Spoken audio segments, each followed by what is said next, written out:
လစ်ပိုင်သင်းကိုဂိုးပြတ်နိုင်ယူပြီးတော့ပြန်လည်နိုးထနိုင်ခဲ့တဲ့အာရှကြားကြီး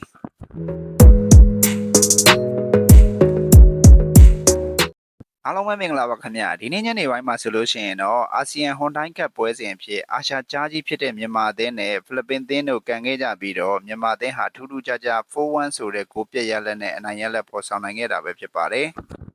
အုပ်စုအဖွင့်ပွဲစဉ်မှာမလေးရှားကို 2-1 နဲ့ရှုံးနေခဲ့တဲ့မြန်မာအသင်းဟာဆိုလို့ရှိရင်ဖိလစ်ပင်အသင်းနဲ့ပွဲစဉ်မှာအမှတ်လိုအပ်ချက်ပြင်းထန်နေခဲ့တာပဲဖြစ်ပါတယ်။ထိုင်းမလေးရှားတို့နဲ့တအုပ်စုတွေကြောက်နေခဲ့တဲ့မြန်မာအသင်းဟာဆိုလို့ရှိရင်အုပ်စုမကျက်ဘူးလို့ပြောရမှာဖြစ်ပေမဲ့လည်းမလေးရှားအသင်းကိုရှုံးနေခဲ့တာဖြစ်တဲ့အတွက်ကြောင့်မို့လို့ဖိလစ်ပင်အသင်းနဲ့ပွဲစဉ်မှာ3မှတ်လိုအပ်ချက်ကပြင်းထန်နေခဲ့တာပဲဖြစ်ပါတယ်။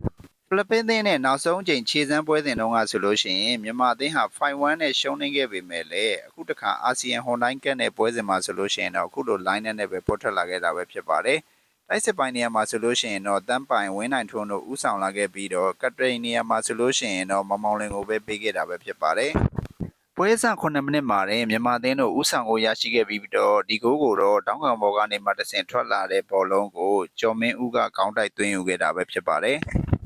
ဖိလစ်ပိုင်သင်းနဲ့ပွဲစဉ်မှာဆိုလို့ရှိရင်မြန်မာအသင်းရဲ့ကွင်းနဲ့ကစားပုံနဲ့တိုက်စစ်အကျိတ်ဆက်ဟာတော်တော်လေးကိုကောင်းမွန်ခဲ့ပြီးတော့ဒုတိယမြောက်ဦးဆောင်ကိုလည်းတန်းပိုင်ကပဲထပ်မံသွင်းယူခဲ့တာပဲဖြစ်ပါတယ်။တံပြန်တိုက်စစ်ကနေမှတဆင့်မောင်မောင်လွင်ရဲ့ဖန်တီးပေးပို့မှုကိုတန်းပိုင်ကအမားရင်းမရှိကန်သွင်းခဲ့ပြီးတော့ပထမပိုင်းမှာဆိုလို့ရှိရင်2-0ဆိုတဲ့ရလဒ်နဲ့အနိုင်ရလဒ်ဖော်ဆောင်နေခဲ့တာပဲဖြစ်ပါတယ်။ဖိလစ်ပင်သင်းနဲ့ပွဲစဉ်မှာဆိုလို့ရှိရင်မြန်မာအသင်းရဲ့ကောင်တာအတက်နဲ့လောင်းဘောတွေကိုကစားတဲ့ပုံဟာတော်တော်လေးကိုကောင်းမွန်ပြီးတော့တန်းပိုင်ရသွားတဲ့ဂိုးဟာဆိုလို့ရှိရင်လည်းမမောင်လွင်ရဲ့ဖန်တီးပြပမှုဟာတော်တော်လေးကိုကောင်းမွန်ခဲ့တာပဲဖြစ်ပါတယ်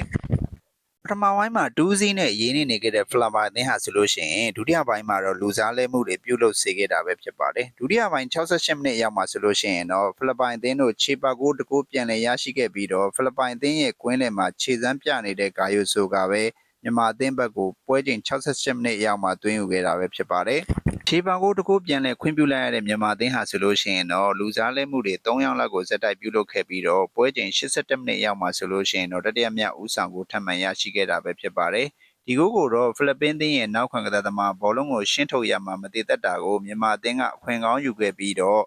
အဆုံးသက်သေးကြစွာနဲ့တတိယမြောက်ဥဆောင်ကိုဖြစ်ပြောင်းလဲခဲ့တာပဲဖြစ်ပါတယ်။ဒီကိုတော့တန်းပိုင်နဲ့တွဲကစားနေတဲ့တိုက်စစ်မှုဝင်းနိုင်ထွန်းကသွင်းယူခဲ့တာပဲဖြစ်ပါတယ်။တတိယမြောက်ဥဆောင်ကိုရရှိသွားခဲ့တဲ့မြန်မာအသင်းဟာဆိုလို့ရှိရင်တိုက်စစ်ကစားပုံတော်တော်လေးကိုကောင်းမွန်နေခဲ့ပြီးတော့ပွဲချိန်83မိနစ်ရောက်မှဆိုလို့ရှိရင်လည်းမြန်မာအသင်းအတွက်စတုထမြောက်ကိုတန်းပိုင်ကပဲလှလှပပသွင်းယူခဲ့ပြီးတော့4-1ဆိုတဲ့ရလဒ်နဲ့ဖိလစ်ပင်သင်းကိုအနိုင်ရလဒ်ရရှိခဲ့တာပဲဖြစ်ပါတယ်။4-1နဲ့နိုင်ရရှိခဲ့တဲ့ပွဲစဉ်မှာဖိလစ်ပိုင်အသင်းကို2ဂိုးသွင်းယူခဲ့တဲ့တန်းပိုင်ဟာဆိုလို့ရှိရင်တော့ပွဲပြီးမှမန်ရော့တမတ်စုကိုပါရရှိခဲ့တာပဲဖြစ်ပါတယ်။မြန်မာအသင်းဟာဆိုလို့ရှိရင်ဖိလစ်ပိုင်အသင်းနဲ့ပွဲစဉ်မှာဘောလုံးပိုင်ဆိုင်မှုပိုင်းမှာအားနည်းခဲ့ပေမဲ့လည်းဘောလုံးချိတ်ချမှုပိုင်းမှာဆိုလို့ရှိရင်ရှုံတာဂတ်မှာ8ချိန်တိတိရှိခဲ့ပြီးတော့4ဂိုးရရှိခဲ့တာပဲဖြစ်ပါတယ်။အုပ်စုဘီမှာ2ပွဲကန်ပြီးတော့3မှတ်ရရှိထားခဲ့တဲ့မြန်မာအသင်းဟာဆိုလို့ရှိရင်လက်ကျန်2ပွဲမှာဆိုလို့ရှိရင်တော့လာအိုနဲ့ထိုင်းတို့လိုအသင်းတွေကိုကန်ရမှာဖြစ်တဲ့အတွက်ကြောင့်မို့လို့အုပ်စုနောက်တစ်ဆင့်ကိုတက်သွားမလားဆိုတာကတော့စောင့်ကြည့်ရမှာပဲဖြစ်ပါတယ်။ဒါလေးကတော့ဒီနေ့ညနေကစားခဲ့ကြတဲ့ဖိလစ်ပင်သင်းနဲ့ပွဲစဉ်မှာ